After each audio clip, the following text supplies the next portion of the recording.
Salam sehat. Terima kasih kepada Bapak, Ibu, dan teman-teman yang sudah meluangkan waktu untuk menonton video saya. Di sini saya akan membawa video singkat mengenai pembelajaran. Baiklah, langsung saja.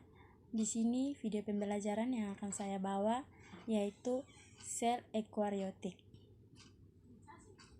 Di sini saya akan membahas mengenai dua hal, yaitu pengertian struktur sekaligus fungsi sel eukariotik.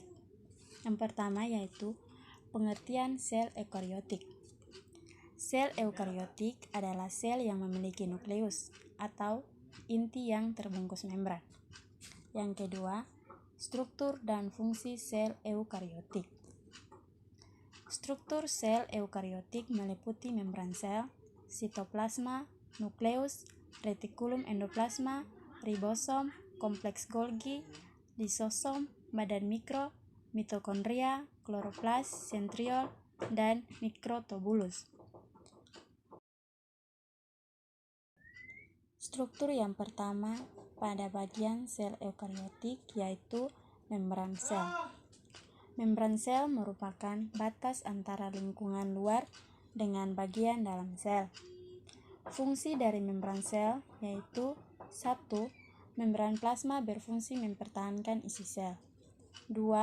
Membran plasma berfungsi semi-permeabel. 3. Proses terjadinya biokimia, contoh reaksi oksidasi dan respirasi. 4. Sebagai reseptor atau penerima rangsangan dari luar sel.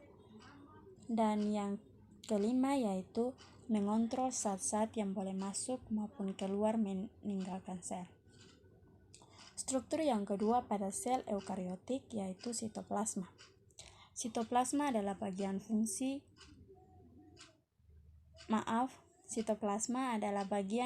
ruang antara inti dan membran plasma.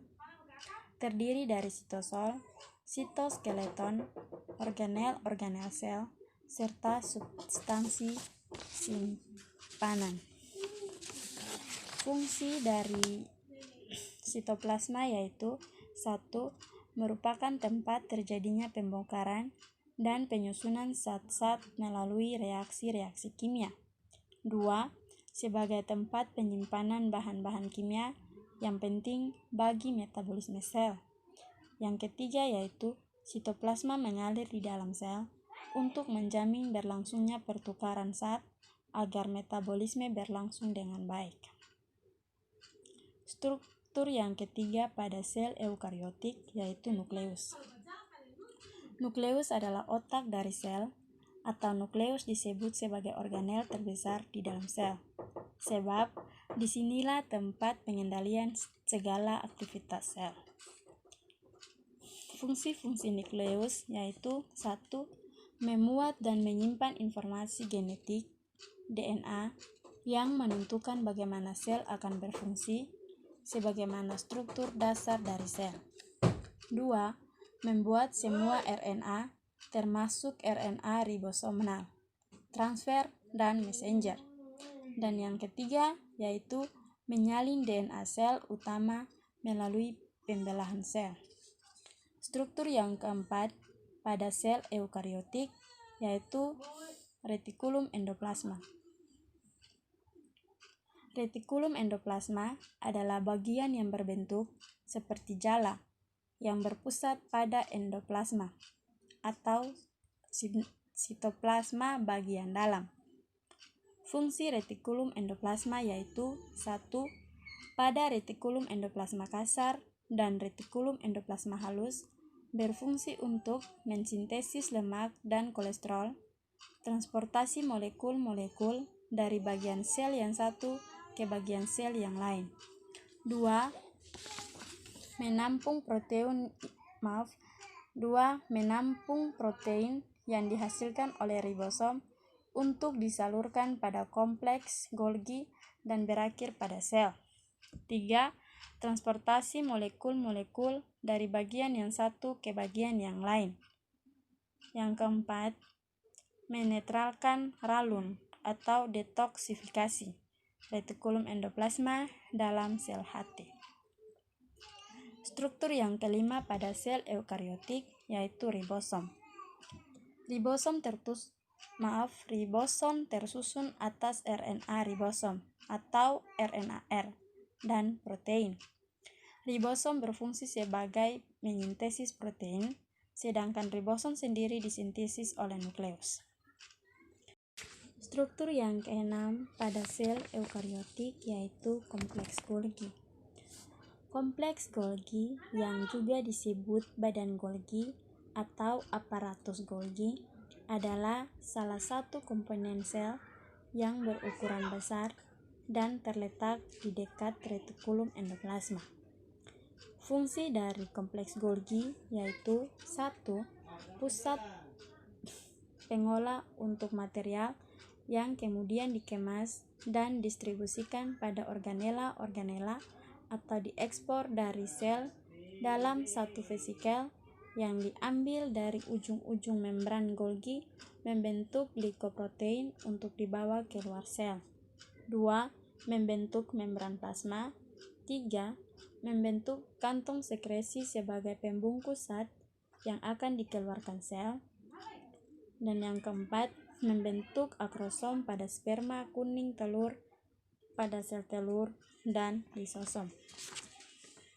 Struktur yang ketujuh pada sel eukariotik yaitu lisosom. Lisosom adalah berbentuk gelembung bulat berdiameter antara 0,1 sampai 1,2 mikrometer yang di dalamnya tersimpan enzim-enzim hidrolitik seperti protefase, nuklease, fosfatase, dan enzim pencerna yang lain. Lisosom berfungsi untuk melakukan pencernaan intrasel, autofagi, eksositosis, autolisis, dan menghancurkan senyawa karsinogenik.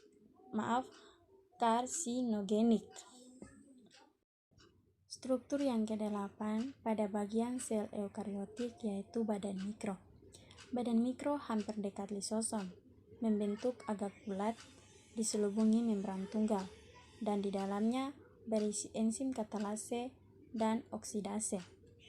Proses metabolisme lemak menghasilkan enzim yang diperlukan untuk perkecambahan biji. Yang kesembilan, pada struktur sel eukariotik yaitu mitokondria. Mitokondria adalah pembangkit energi dari sel eukariotik. Fungsi utama dari mitokondria adalah melakukan respirasi sel untuk menghasilkan energi. Selain itu, mitokondria memiliki DNA sendiri untuk mengkode sintesis spesifik protein. Mitokondria juga memiliki fungsi mengoksidasi makanan, dehidrogenerasi, serta transfer elektron. Struktur yang ke-10 pada bagian sel eukariotik yaitu kloroplas.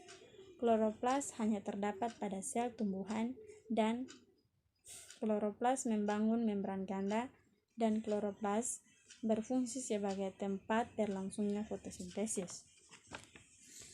Yang ke-11 pada struktur sel eukariotik yaitu sentriol. Sentriol hanya dijumpai pada sel hewan, merupakan organel yang membentuk silindris. Sentriol terletak di dekat permukaan luar nukleus dan sentriol berperan dalam orientasi arah pada proses pembelahan sel. Yang ke-12 yaitu mikrotubulus. Mikrotubulus adalah rantai-rantai protein yang membentuk spiral. Mikrotubulus berfungsi untuk penyusun sentriol dan sebagai pergerakan pada sel. Demikian penjelasan singkat mengenai pembelajaran sel eukariotik di saat ini.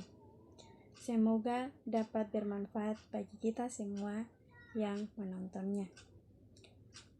Terima kasih kepada Bapak, Ibu, dan teman-teman yang sudah menonton video saya, dan saya memohon maaf jika pada video pembelajaran ini materinya masih kurang. Salam sehat untuk kita semua. Shalom.